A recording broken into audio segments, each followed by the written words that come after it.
Morning, my son changed the locks. I was standing in the driveway holding a bag of groceries, milk, a dozen eggs, some bread from the bakery on Clement Street that my wife used to love. I'd driven 40 minutes to get that bread because I thought maybe it would help having something familiar around the house during those first weeks after the funeral. I stood there with the key in my hand, trying it 3 times before I understood what had happened. My son's truck was in the garage. The lights were on inside. I could see the television flickering through the curtains of the living room. The living room I'd built that addition onto myself back in 1994 when my wife was pregnant with our second child and we needed the space. I rang the doorbell. It took him 4 minutes to answer. I counted. When he finally opened the door, he had his phone in his hand and he didn't quite look at me. He said his wife had concerns about the living situation going forward. He said they needed the house to feel like their own space now. He said he hoped I understood. I was 63 years old. My wife had been buried 11 days. I understood perfectly. My name is not important. What matters is that I spent 37 years building something real. I came up from nothing.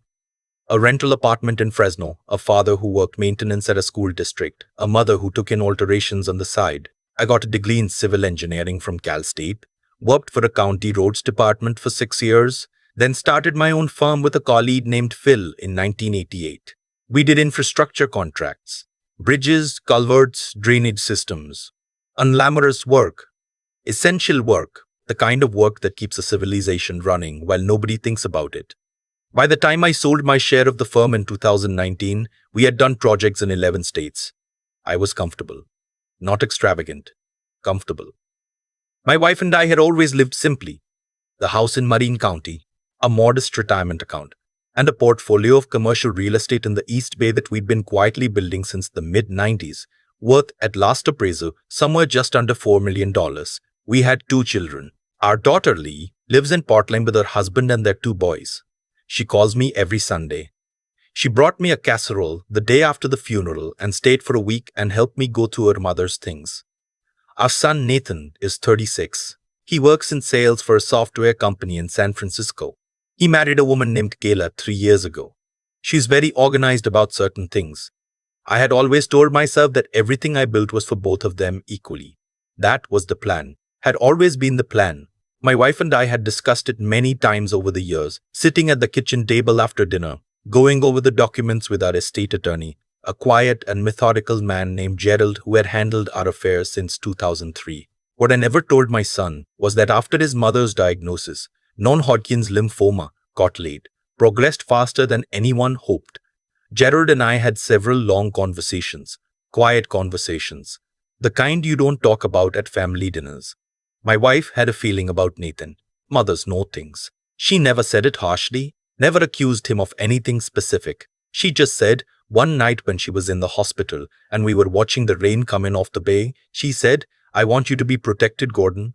Whatever happens, I want to make sure you're protected." I told her I would be. I meant it. The change in Nathan had been gradual, the way erosion is gradual. You don't notice it until the hillside is different. When he was young, he was a good kid. Genuinely.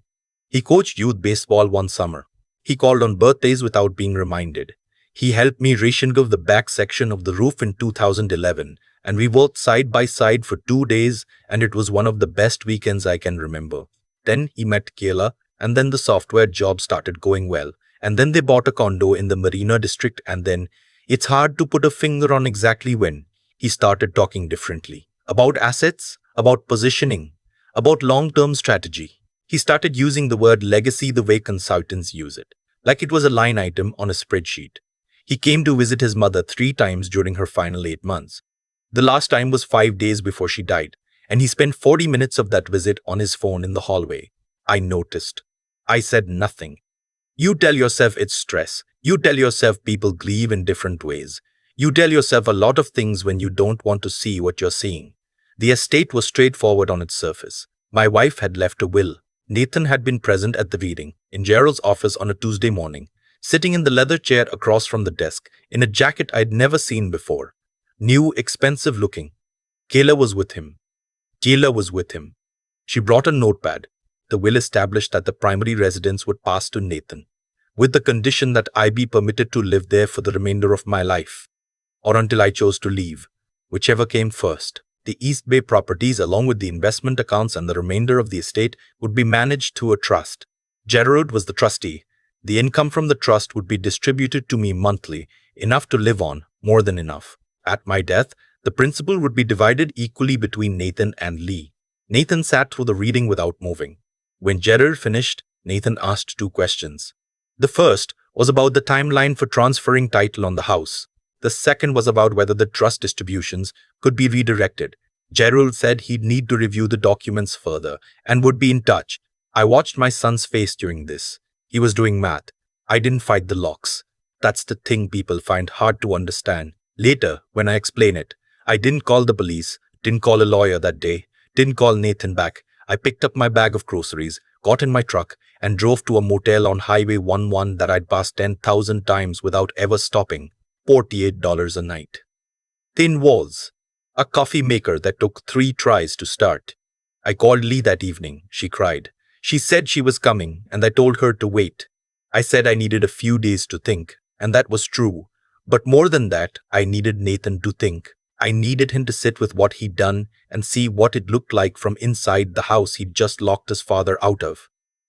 I called Gerald from that motel room. He already knew about the locks. He'd been waiting for my call. And he said, I remember his exact words because Gerald is a man who chooses words like they cost him something. He said, Gordon, your wife was wiser than both of us. Here is what Gerald explained to me over the next hour. My wife's will was not the primary document. It was never meant to be. It was, Gerald said, somewhat deliberately plain. A surface document, the kind that invites attention and invites calculation. The primary document was a revocable living trust that my wife and I had restructured 18 months before her death. Most of the real assets, the East Bay properties, the main investment accounts, the LLC that held the commercial holdings, had already been transferred into this trust before she died. They never passed through probate.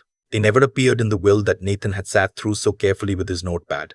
The trust named me as the primary beneficiary and gave me complete control of all distributions during my lifetime. It also contained a provision, drafted carefully, reviewed by a second attorney Gerald had consulted for the purpose, and designed to hold up in court, that any attempt by a beneficiary to remove me from my primary residence, interfere with my living situation, or take any legal action against the trust would result in that beneficiary's share being permanently redirected to a charitable organization. My wife had chosen the organization herself, a land conservation non-profit that protected open space in the Sierra Nevada foothills, a place she had loved since we took the kids camping there in 1997. Nathan's actions as of the day he changed those locks had triggered the provision. I sat in that motel room for a long time after Gerald finished talking. Outside, trucks rolled past on the highway. The coffee maker was attempting to function. I thought about my wife sitting in that hospital room watching the rain, telling me she wanted me to be protected. I thought, you did it, sweetheart. You really did it. I stayed in the motel for a week. Not because I had to. Gerald had confirmed I had full legal right to return to the house immediately, and if Nathan refused entry, I could involve law enforcement. But I wanted to wait. I wanted to understand something about my son before I decided what to do next. Lee drove down from Portland on the 4th day. She sat with me in that motel room and we ate takeout Thai food from a place down the road. And she held my hand and she didn't say much. She didn't need to. She's always been that way, her mother's way, present without performance. I asked her if she'd talked to Nathan. She said she had, and that he had told her I was emotionally unstable after the loss and not capable of making decisions about the property. She said it with her eyes steady on mine, not letting it wound either of us more than necessary. There it was. Gerald sent the formal notification on a Thursday. It was a letter, delivered by certified mail to the house in Marin, addressed to Nathan.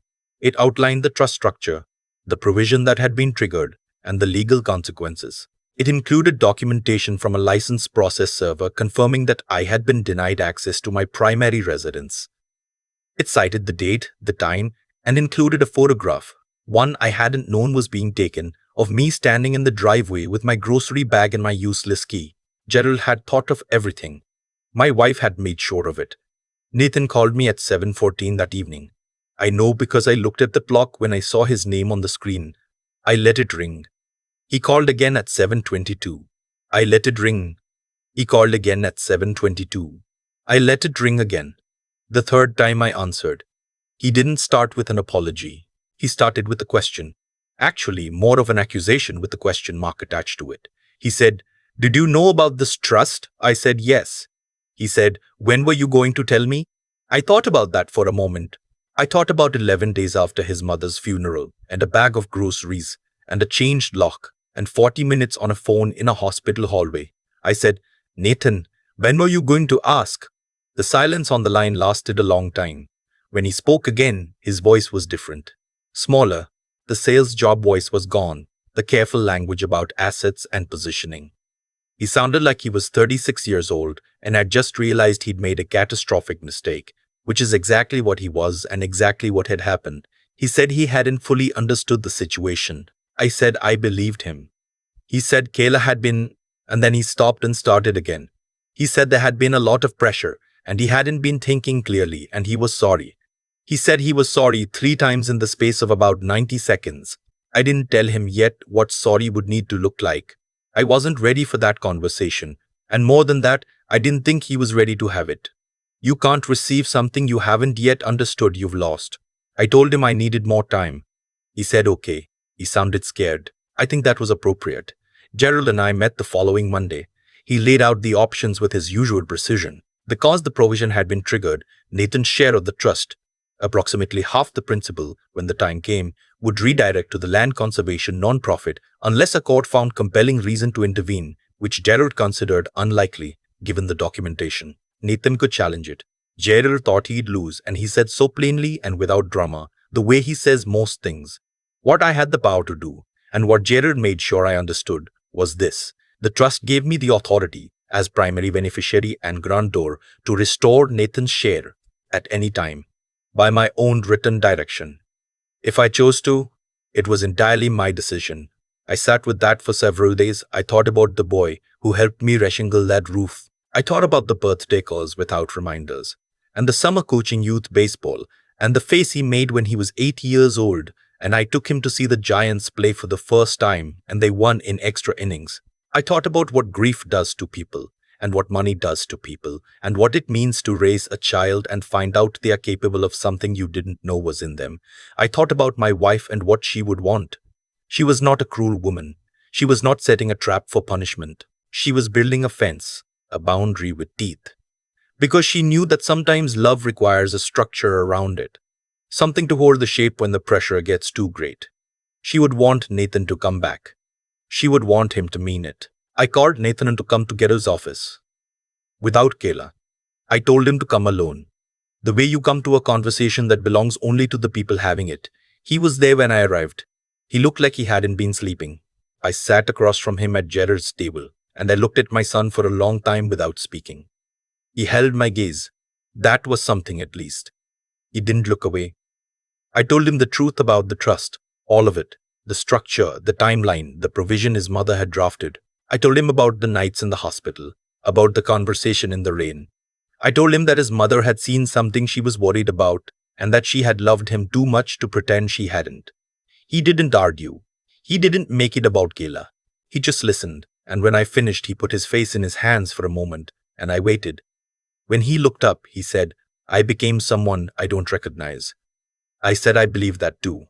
I am not going to tell you we were fine after that. That would be a tidy lie, and this is not a tidy story. What I will tell you is that Nathan moved out of the house in Marion within 3 weeks. His choice, not mine. He said he couldn't stay there knowing what he'd done in those rooms. He and Kayla are renting an apartment in Oakland. I don't know the details of what's happening between them, and it's not my place to ask. I moved back into my house. I put the extra key under the same rock in the garden where we'd kept a spare since 1996 because some habits are worth keeping. Lee came to visit in the spring and we planted tomatoes in the bed along the south fence, the one her mother always tended. We didn't talk much while we worked. We didn't need to. Nathan has called every week since January. Sometimes the calls are short 5 minutes, just checking in. Sometimes they go longer. We talk about baseball. We talk about work. Once, about 2 months in, he asked me about the early days of the firm, about what it was like to build something from nothing. And I talked for almost an hour, and he listened the whole time. I don't know yet what we're becoming. I know we're becoming something. That's enough for now. There's a thing I've learned, late in life, that I wish I'd understood sooner. When you give your children everything, every comfort, every safety net, every advantage you can manufacture. You can accidentally teach them that things are alive without cost. That door's open because they should. That the people who love you are simply furniture in the house of your life, there when needed, invisible otherwise. It's not their fault entirely. It's the water they swam in. It's what we built around them. The hardest thing a parent ever does. Harder than the long nights, harder than the money, harder than the worry, is letting a child face the consequence of who they are in a given moment. Not to punish, not to win, but because that's the only way back to who they're capable of being. My wife understood that. She understood it right down to the legal language in a trust document signed in a lawyer's office while she was still strong enough to hold a pen. I think about her every day. I think about that rainy night in the hospital, and what she asked me to promise, and how she'd already made sure I could keep it. I think about the bread from the bakery on Tiamat Street, still in that grocery bag, that I never did bring into the house that day. A few weeks after I moved back in, I drove over there on a Saturday morning. I bought a loaf. I sat at the kitchen table and ate a piece with butter and coffee, the way she used to, slow and without rushing. It tasted like it always had. Some things you hold on to because they're worth holding. Some things hold you whether you mean them to or not. I'm still in my house. My key works. The tomatoes came in well this summer. That's enough. That's more than enough. I've had a lot of time to think, sitting in this house with the key that works again and the tomatoes coming in along the south fence. I think about Nathan, not with anger anymore, mostly with something quieter than that, a kind of tired understanding, because here's what I've come to believe: what he did wasn't monstrous. It was the predictable result of a man who had never genuinely been tested, never had to choose between what was easy and what was right when the stakes were real. We'd given him a good life, his mother and I. Maybe too smooth a path. Maybe we'd cleared so many obstacles out of his way that he never learned to navigate when one appeared inside himself. That's not an excuse for what he did. Locking your father out 11 days after your mother's funeral. There's no framework that makes that acceptable. But I understand now how a person arrives at a moment like that without realizing what kind of person they're becoming in the process. It happens gradually. Small compromises. A little more comfort here. A little less accountability there. And then one day you're standing in a house that isn't yours yet, holding a new key, and you've already decided that the man who built that house is a problem to be managed rather than a father to be loved. What stopped Nathan wasn't punishment. I want to be clear about that. The trust, the provision, the legal consequence his mother had so carefully arranged. None of that reformed him. It just created a pause. A moment where the thing he wanted became inaccessible, and in that stillness he finally had to sit with who he'd been. That's where the real work happened. In that apartment in Oakland, in those weeks of silence, in whatever conversation he had with himself that I'll never be part of. What I've learned, and I mean genuinely learned, not the kind of thing you say, is that character isn't what you do when things are going well. It's what you reach for when the pressure is on and nobody's watching, and the easier choice is right there in front of you. Nathan reached for the wrong thing, then eventually he reached for something better. That's not a small thing. That's actually everything. My wife understood something I had to learn the hard way. She understood that love without structure is just sentiment, that protecting someone sometimes means building a fence they'll eventually run into. Not because you want to see them fall, but because the alternative is watching them walk off a cliff thinking they're fine. She loved Nathan enough to plan for his worst moment. That takes a particular kind of courage and a particular kind of intelligence that I didn't fully appreciate until I was sitting in a $48 motel room, understanding that she'd already taken care of me. I'm 63 years old. I built bridges and drainage systems in a company that outlasted my involvement in it. I thought I knew something about how things hold together under pressure. Turns out the most load-bearing structure in my life was a quiet woman who asked the lawyer the right questions 18 months before she died. The tomatoes are good this year. Lee's coming down next month. Nathan called on Tuesday just to talk. I'll take it.